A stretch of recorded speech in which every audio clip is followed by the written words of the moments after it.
Біз қазақ болғаннан кейін қанымызда, генетикамызда малға жақындық бар да біздің. Бірнеше жыл зерттеп, қарап, анализ жасап, сонымен осы Абердин ангуска тоқтағанбыз. Шаруа қожалығы 2019 жылы Австралиядан 970 аналық бас алып келген. Қолымызда 1500 бас мал бар.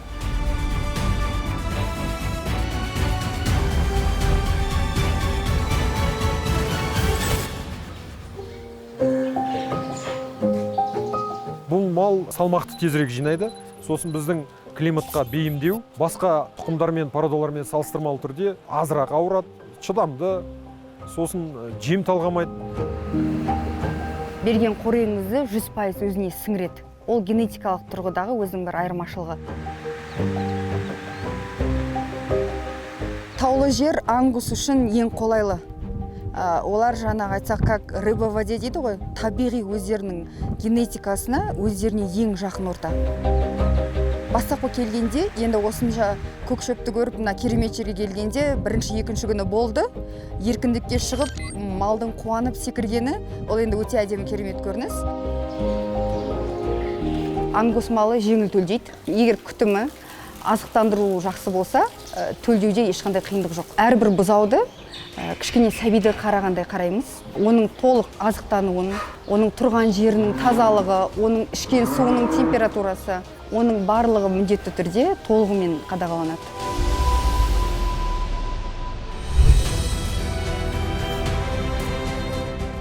Сіз кішкене бұзаулардың еркелеп жүгіргенін көргенде, ол мейірленбеу мүмкін емес. Осы жұмысты жасағыңыз келмеу мүмкін емес. Ол қайта сізге мотивация.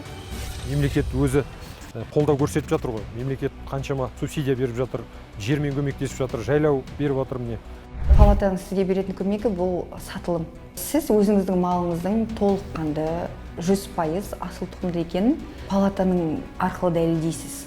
Сатып алушы қажет деген жағдайда палата сізге ДНК анализ жасап бере алады.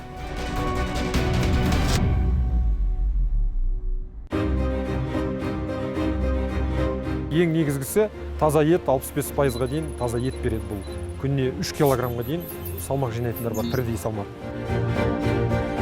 Ангус тұқымы талғампаз деп айта алмаймыз. Сіздің берген азығыңыздың қоректілігіне қарай, соған сәйкес мал сізге өнім береді. Ангус тұқымды бұқан алып, қарапайым асыл тұқымды емес малды алып, екеуін бірге азықтандырсаңыз, ангус тұқымы сіздің қарапайым малыңыздан тезірек ет жинайды. Оның беретін етінің өнімділігі де сапасы да артық болады. Ұсақ мал, бұзаулар дейік, олар 6 айға дейін анасының қасында сүт емсе, 2 айдан аса 3 айға қарағанда біз стартер, яғни комбикорм беріледі. Ұрықтандырылған малдарды стандартты азықтандырамыз, яғни қажетті рационмен таңертең кешке 2 мезгіл азықтандырылады. Ангустың шыққан жер Шотландия таулы жер болғандықтан біз сенімді болдық. Өздерінің үйренген тұрақты жерлеріне ұқсас климат. Қазіргі таңда бұл біздің шаруашылықтың жайылымы. Бұл негізгі ең басты мәселе біздің жұмысымыз бұл төл алу. Төл алу болғандықтан бұған біз үлкен аса маңыз аударамыз. Толық 100% қолдан ұрықтандыру жұмысын жүргіземіз. Палата енді сізге бұл, яғни дәнекер, сіздің жұмысыңыздың толыққанды әрі қарай дамып, қалай дұрыс жасау керек, қалай дұрыс тіркеу керек, қандай маңызды құжаттары бар, сіз үшін ол толық ақпарат көзі. Өзіңізге қажеттісін аласыз. Ол жер нағыз қызып тұрған ақпарат орталығы. Басқа мемлекет, басқа ұлттың жеп жатқан ангусын бізге неге жемеске? Мақсат сол. Жалпы мал шаруашылығында ол ең бірінші алдын алу. Қандай да бір шаруашылық жүргізгенде біздің негізгі мақсатымыз ешқандай ауруды болдыртпау. Біз Zoetis фирмасының OneShot Skogard вакциналарын қолданамыз.